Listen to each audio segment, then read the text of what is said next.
Okay, so resting on the back to start with, the legs are extended, the arms are a little bit out from the side of the body, and you take a minute or two to move your attention through your body to observe the sensation, the contact with the ground, and just to check in.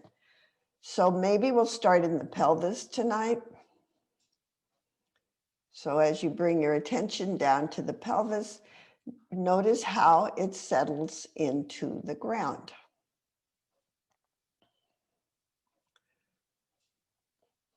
See if one side seems to sink or settle differently than the other.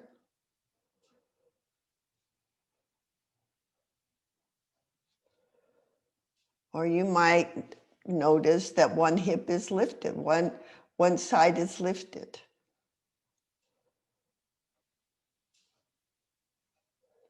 And then you travel up a little bit. You're just making observations. You're just observing what's the deal, what's going on. Not making conclusions, just observations. And notice the lower back, the relationship of the lower back to the floor.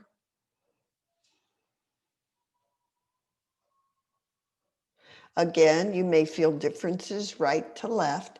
You may feel strain in the lower back, or you may feel great ease, or anywhere in between.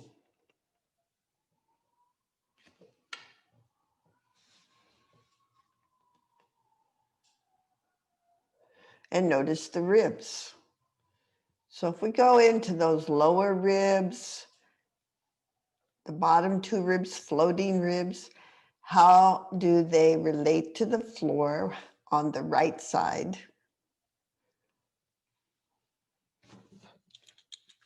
And how do they relate on the left? What's going on there?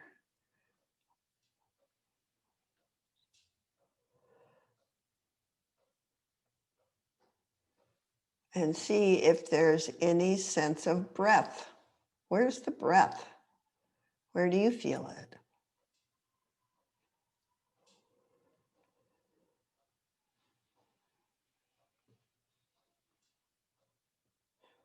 Good. And then you travel up the rib cage through into the upper back, and you may be able to feel the right shoulder blade.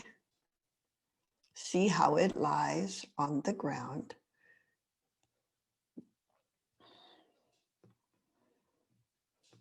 Does it feel like that whole upper back on the right just gives over weight to the floor? Does it feel like the shoulder blade is being held away from the ground? Where are you starting? And then same thing on the left. Check in with the left shoulder blade. Or maybe it's just the upper back. Maybe you can't feel the shoulder blade per se. Maybe you feel how the shoulders lie on the ground.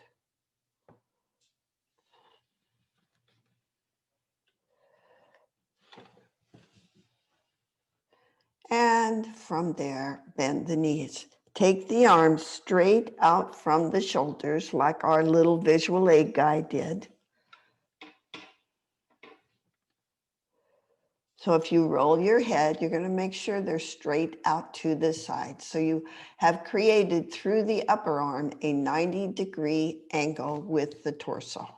So this is one of the very few lessons where we're very detailed about the relationship of how the arms are positioned. So from here, bend the elbows and make a 90-degree angle at the elbows. And roll the head again. Check it out.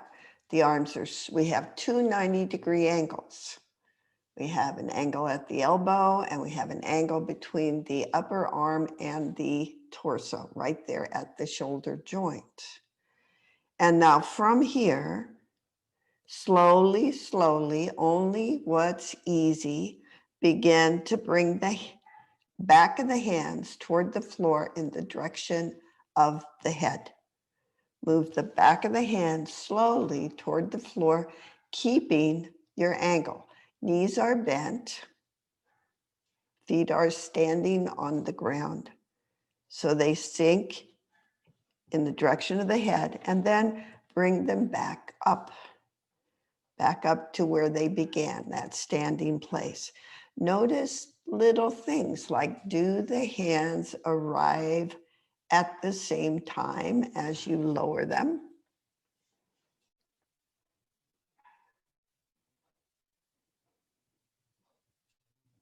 So let me say it again. Your hands are up in the direction of the ceiling, okay?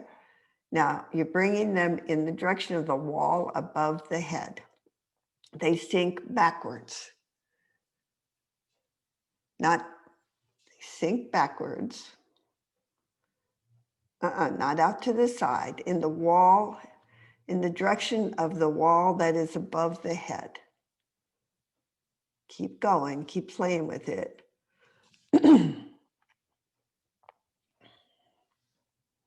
So gradually the back of the hands will come to rest on the ground out from the ears. I don't know how else to say it. In that 90-degree angle.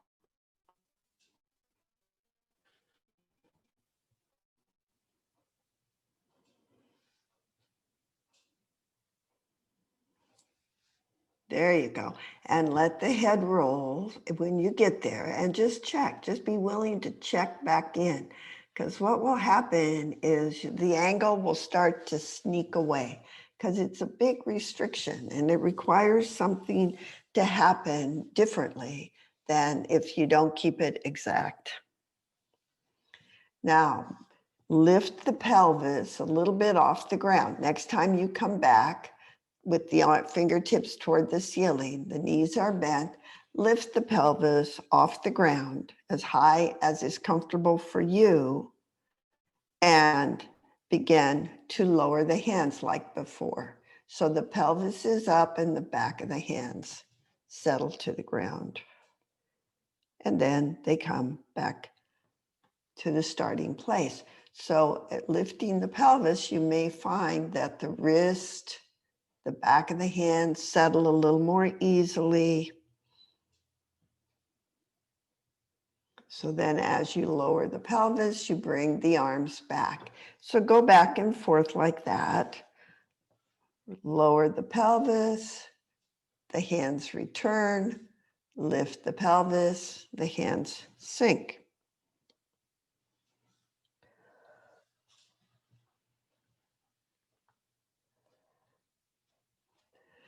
Imagine that you have a stick, maybe a dowel rod, that you're holding between your hands. So that stick is not going to twist.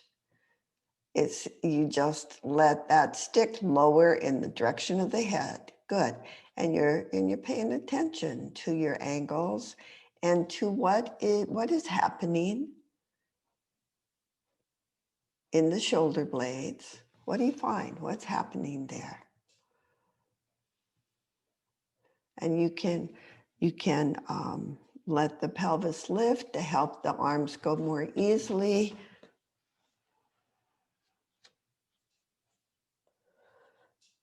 And as you lower that imaginary stick, again, see, do both sides of the stick find the ground at the same time? So the stick will not get shorter.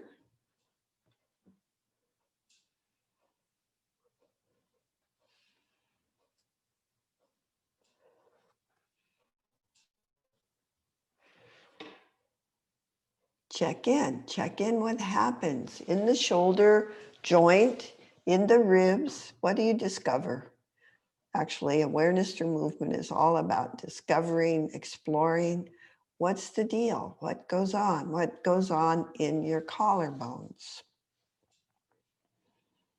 In the shoulder blade. Okay, fine. Let it go. Take a rest. Slide everything down. Take a rest.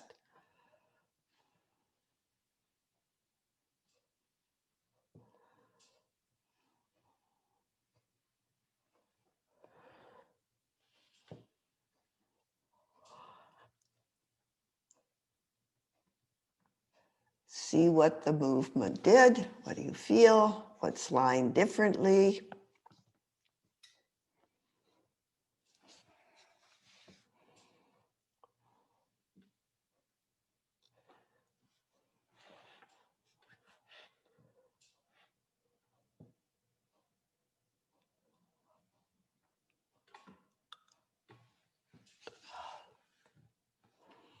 And let's come back. The knees are bent. The arms are straight out from the shoulders and the elbows are bent. So you have the feet are on the ground,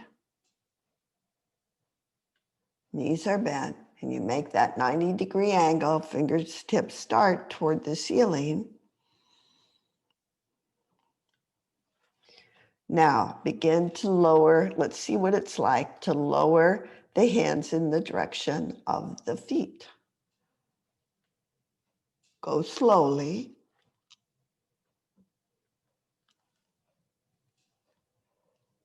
That's a different movement. Actually, it's a very different movement. What happens to the shoulder blades?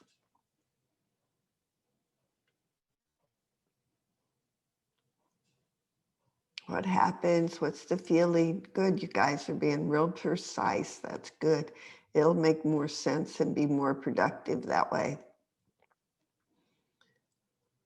Keep those 90-degree angles and observe what's the feeling in the collarbones. Where do the shoulder blades go? Do they move?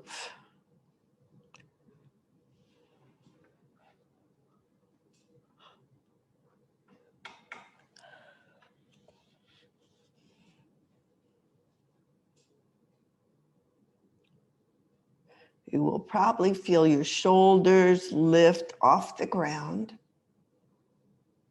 and kind of maybe a sinking. Something happens in the front of the chest, the collarbones. Now, as you lower the arms this way, let the head lift a little bit and see if that makes it easier. And rest as you like.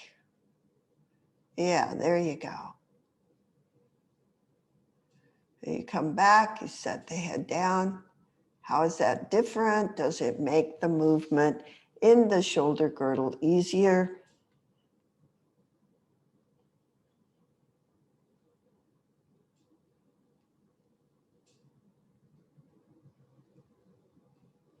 And maybe if you add the lifting of the head, maybe the hands will come all the way to rest on the ground.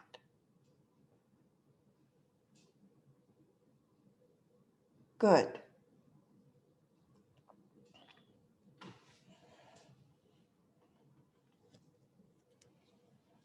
And then pretty soon, maybe you don't even need to lift the head and the hands will come to rest, palms on the floor.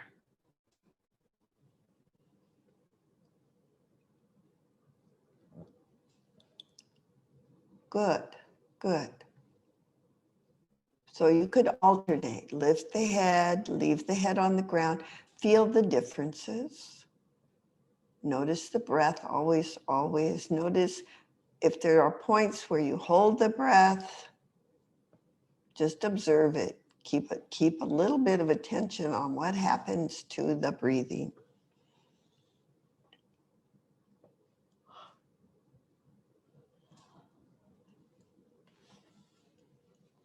Now leave the head on the ground, just leave it resting on the ground. Let the hand, keeping your 90-degree angles, which you can go back and check on. Lower the hands in the direction of the feet so they are resting on the floor or on their way to the floor. And from here, see if you can lift your right elbow off the ground a few times, keeping your angle.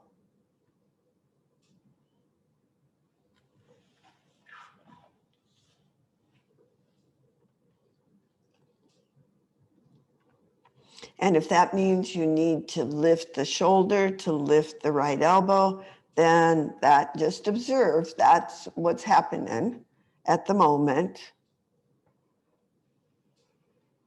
but your attention is to your elbow lifting. Think of your elbow as pushing something toward the ceiling. So the hands are staying on the ground. The hands are on the ground and the elbow lifts. So this is an unusual use of the shoulder girdle. Both hands are on the ground, or at least the right hand, and the elbow lifts as though you were going to push something in the direction of the ceiling a few times.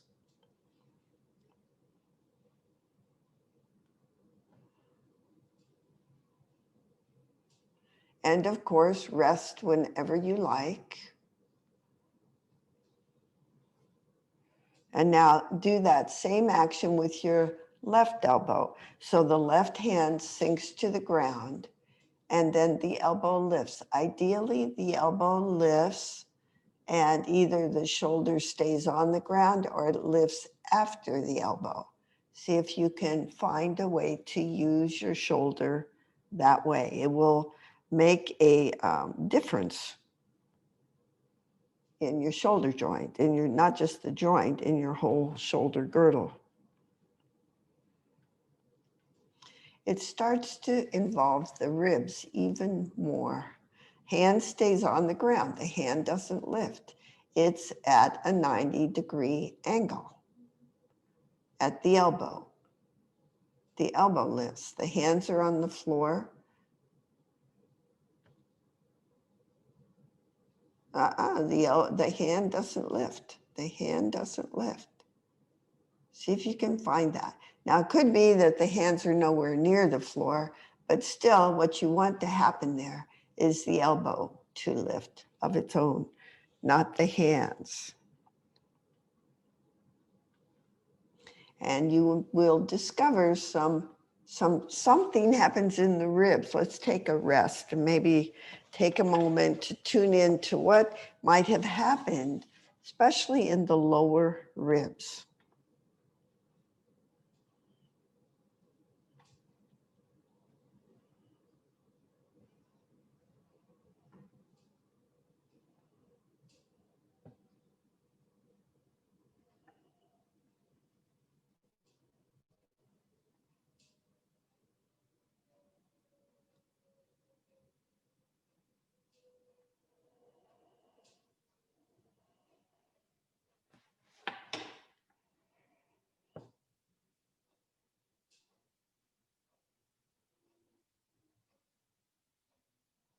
See what's changing as you take your rest, see what's shifting. Maybe the breath moves in a different way. Maybe the ribs, you just have a little different connection. Maybe it's the sternum, whatever it is, just take a minute to observe what's happening here. What's this? It's not the movement, it is the movement, but it's your ability to really pay attention to what's happening is kind of the magic, the secret ingredient.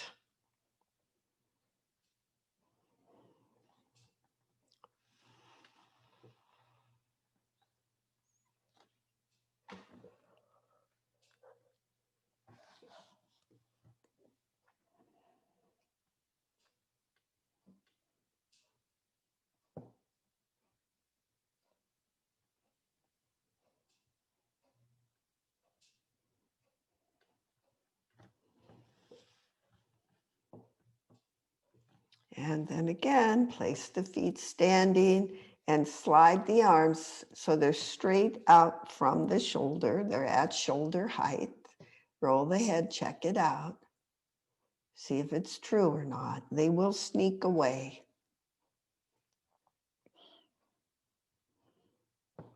And then make the 90-degree angle at the elbow so the palms are toward the ceiling. The knees are bent, the feet are on the ground. Feet are standing on the floor. And then go back as you lift the head, let the hands sink toward the feet. And see if they go a little more easily. So take that a few times. See, pretty soon, maybe the fingers, the palms, the elbows, all of that on the ground. Take that a few times with lifting the head.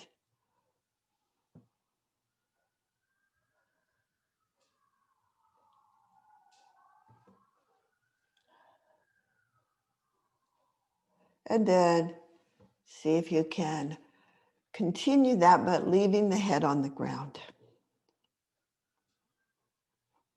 So you're just going toward the feet, not going toward the head right now, just toward the feet. Until it gets fairly comfortable to let the hands go in this direction.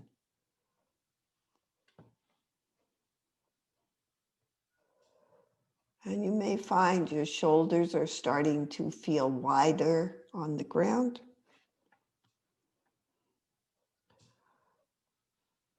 Now, next time the hands come to the floor in the direction of the feet, leave them there. Palms are down.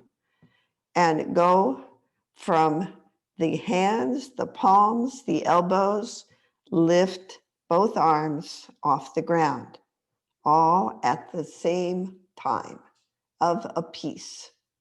But the hands don't go higher than the elbows. They stay at the same level. In other words, if the elbows are an inch off the ground, the hands are an inch off the ground. So it's a real shoulder girdle action.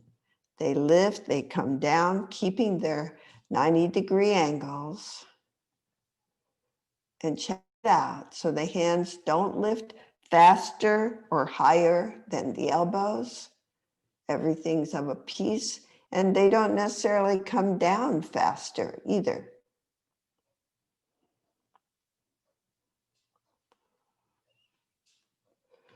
So this action, really what you're doing is lifting the elbows. You could almost leave the hands on the ground. You could just make that a small lift of the elbows. And then you can include the hands just mirroring the elbows. This is a big action in your torso. Remember, the knees are bent. So it is very difficult to lift all this together at the same height. So you want to make sure that both elbows come down at the same time.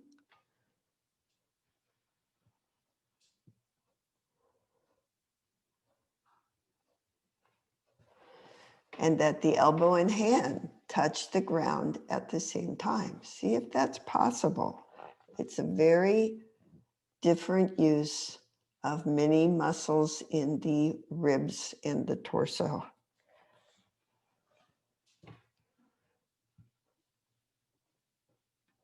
And then leave it go, let it go, and rest on your back.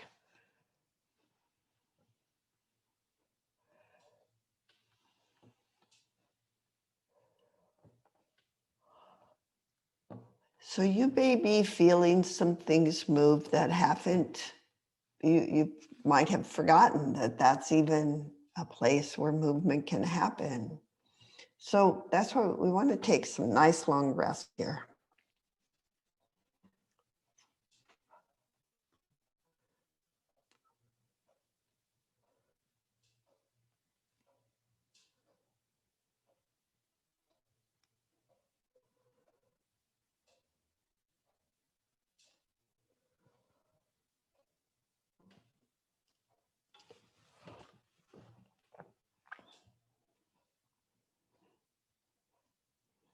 Exploring the shoulder girdle, the shoulder joint, the relationship of the ribs, the throat, the neck. Lots goes on with this movement.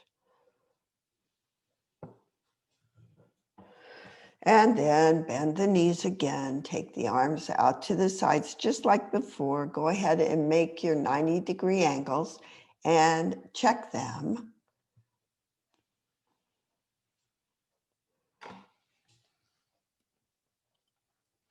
And slowly lower both arms toward the floor in the direction of the head, above the head. So the back of the hands will come to the floor. And see if that is a little different. See, so the knees are bent, the feet are on the ground. So same action we've been working with. Keeping the 90-degree angles, take the back of the hands toward the floor.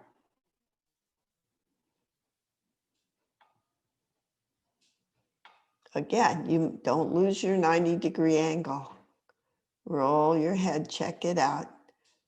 I used to work with this. I'd have a yoga mat, and so both the back of both hands had to touch the corner of the yoga mat.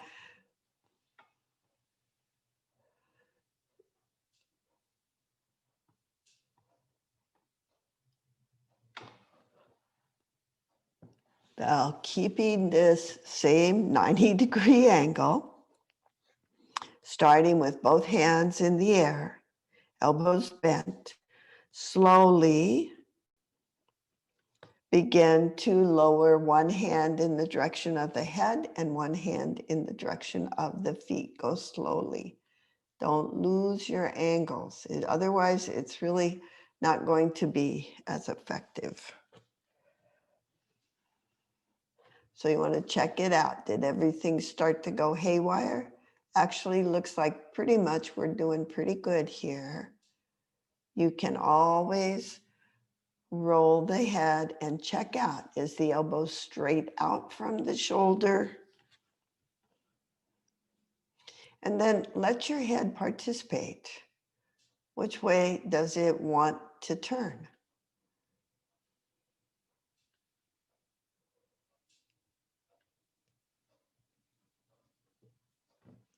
So you're alternating. One hand in the direction of the head, one hand in the direction of the feet. And literally you can just, as you turn your head, use your eyes, see if you're really doing what you think you're doing. And notice which way the head, does the head tend to turn toward the hand that's coming toward the head? Did I say that right? Yeah, I think so. Or did it tend to turn toward the hand that's going toward the feet? Probably turned toward the head. But either way, you can try both variations.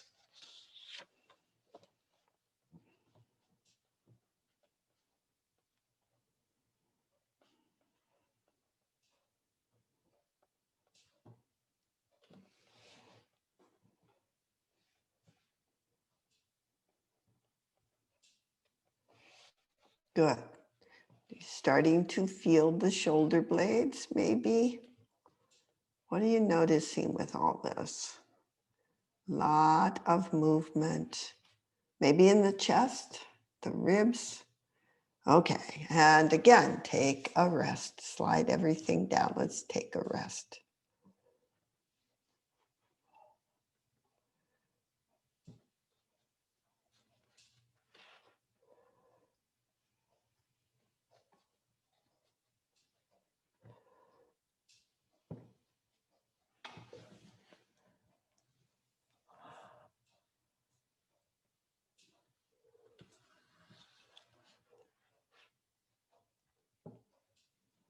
How are the shoulders lying on the ground? How are the lower ribs lying on the ground? The lower back, the pelvis, the legs.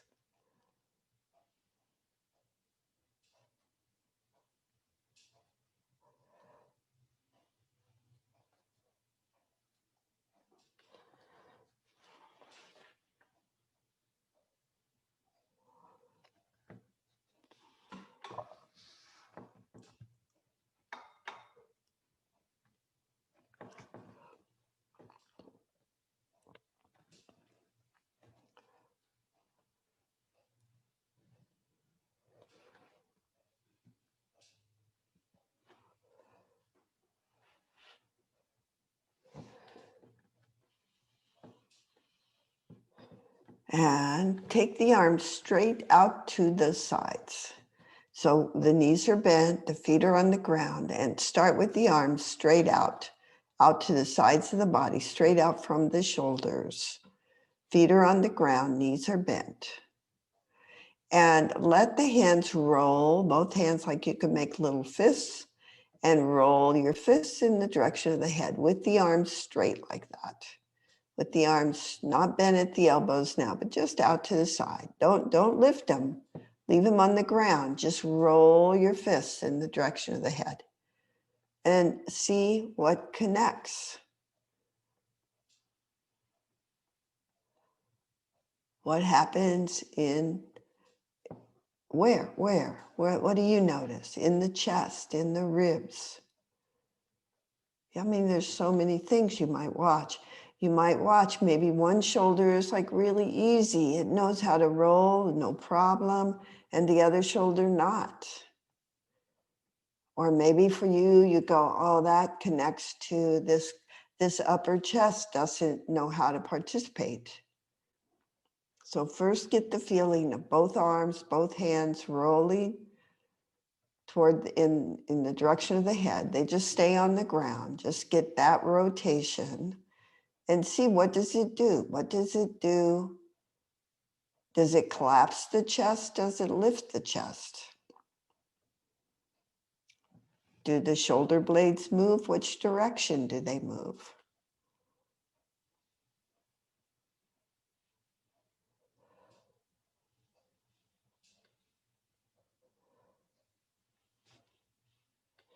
So my skeleton here with his neck in that really forward position almost always translates into a very collapsed chest, and it makes this movement very difficult. So for you, notice the connections.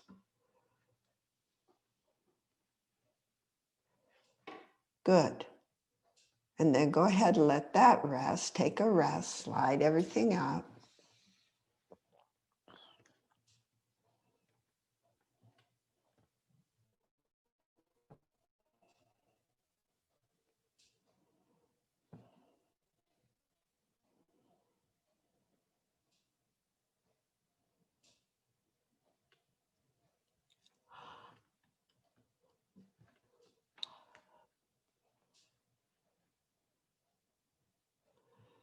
And then we come back, knees are bent. Once again, arms are straight out to the side. And make those little fists and roll the fists in the direction of the feet. Turn the fists toward the feet, leaving the arms straight out from the shoulders. And what happens there? Does the chest lift? Does it sink? Is there any connection to the neck?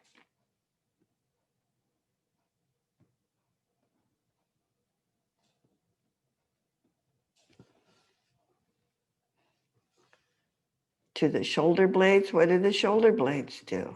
And if you have a fragile situation, rest a lot. Be willing to rest. Do it in your mind's eye. Observe, does one shoulder function differently than the other?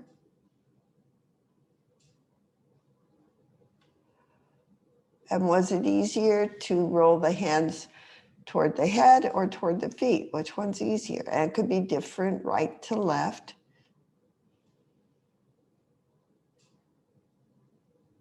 Good. Notice the arms just give more and more. They give over their weight to the floor. Okay, let that go. Take a rest.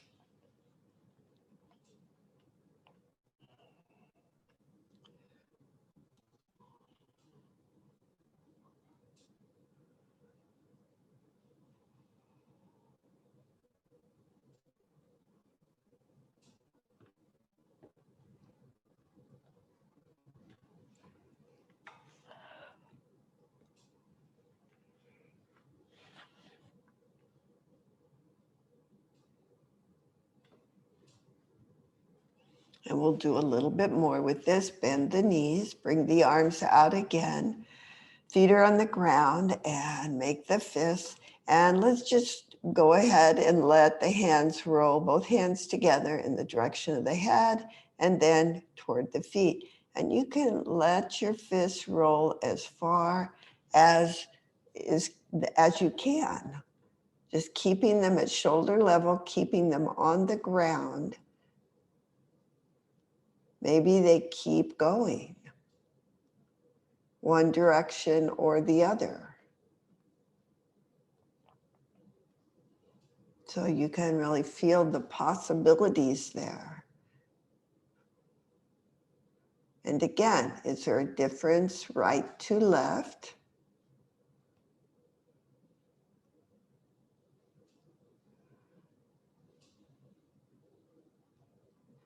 Now begin to let them roll in opposite directions with the arms extended like this. So what happens then? What happens? Maybe you feel one shoulder lifts off the ground, one shoulder moves into the ground.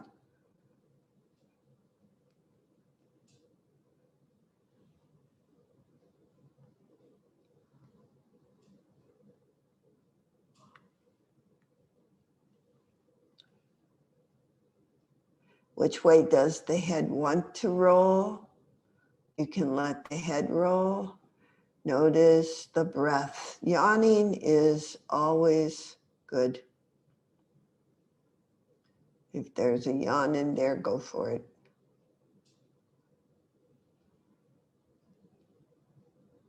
Good, good, good.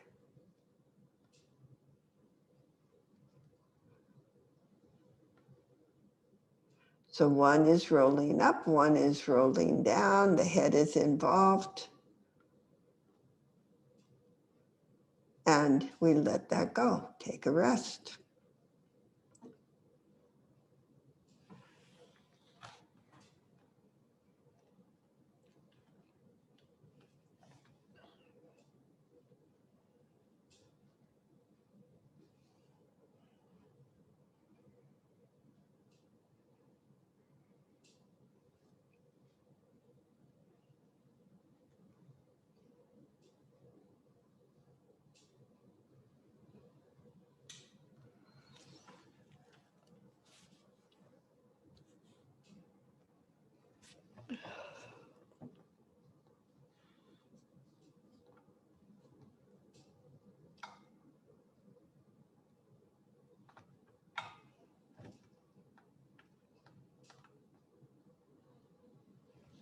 What are you discovering?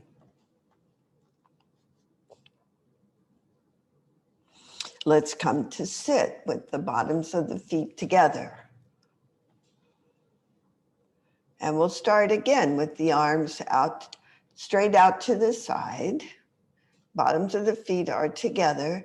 Now you're in a position where your back can get more involved in this movement. So softening through the back, roll the hands toward the ground and then roll them toward the ceiling. And they'll keep going. They're rolling together. Keep them at shoulder level as much as possible. And roll, put the bottoms of the feet together so it's easy to balance. So the knees are open to the sides, the very bottoms of the feet.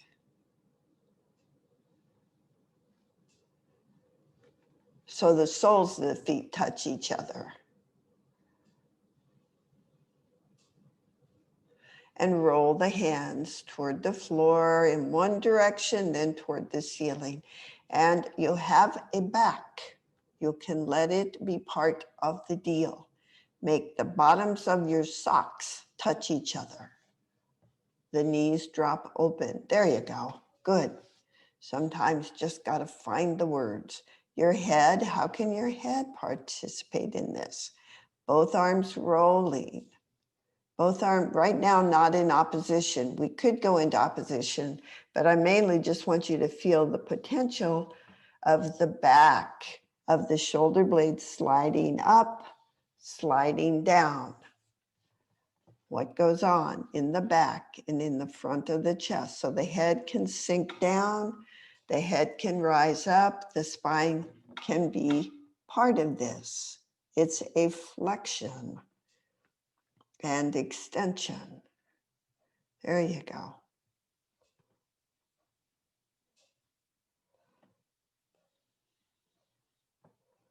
So good, there you go. So as you roll the hands toward the floor, go ahead, let the head just release down. Let the back participate. And as you roll the hands toward the ceiling, see if that facilitates a lift of the sternum. See if it kind of draws the sternum up. Find out if that's true, or did I just make all this up? So you're in a position where you don't have you have much more movement potential in the sitting. Play with it a little bit. Okay, and let it go. Take a rest. Take a nice long rest on the back. We'll do just a little bit more with this.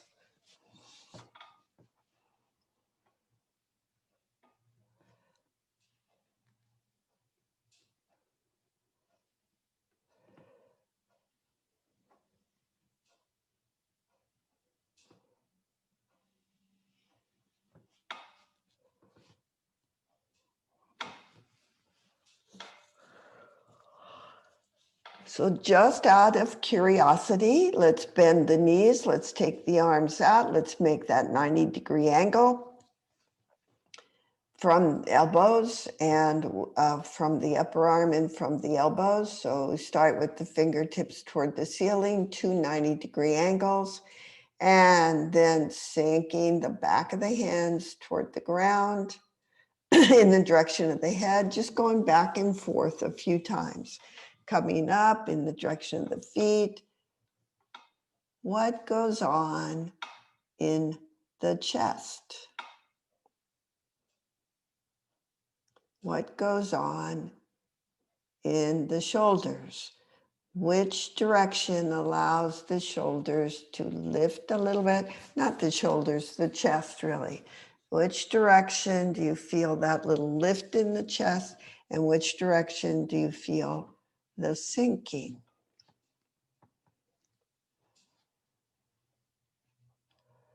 Check it out. Maybe you don't feel any of that. Check it out.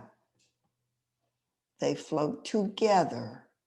They're going at the same time. Okay, and take a rest again. We're going to do a little bit more with this.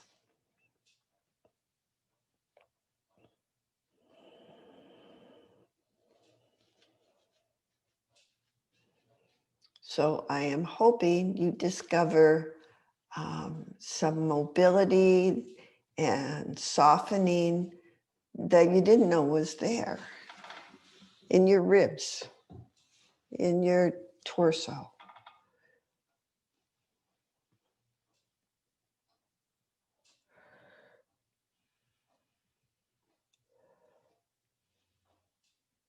Let's come back once again to sit with the bottoms of the feet together. And with the arms straight out to the sides. And make your fists, soft little fists, and roll in the direction of the floor. And see what that invites in the chest and in the back. Does it make you want to lift and extend your back? Does it make you want to round your back?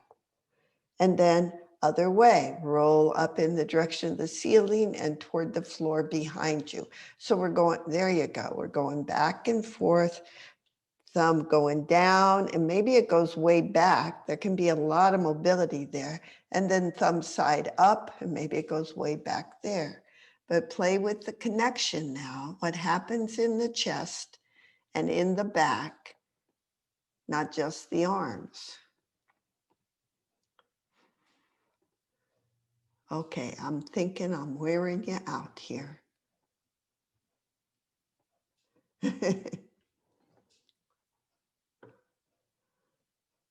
Okay, let's let that go. Let's take a rest. We'll take a long rest, and then we'll go ahead and check this out in standing.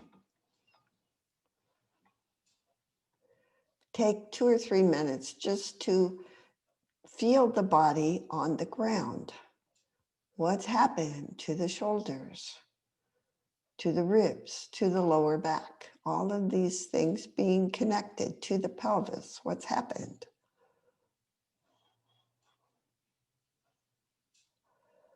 To the bottoms of the feet, to the toes, and to the neck and the base of the skull.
So when you are ready, we want to take a minute to observe the results. How do you feel in standing? So you're going to roll softly. Don't go right back into that pattern of gripping the neck and all the things.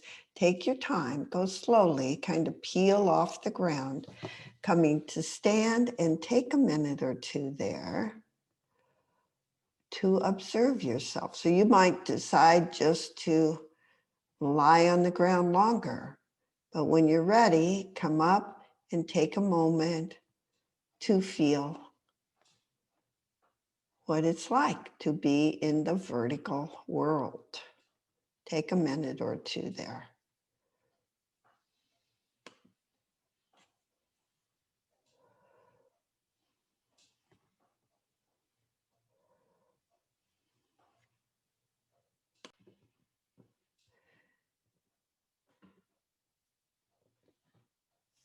And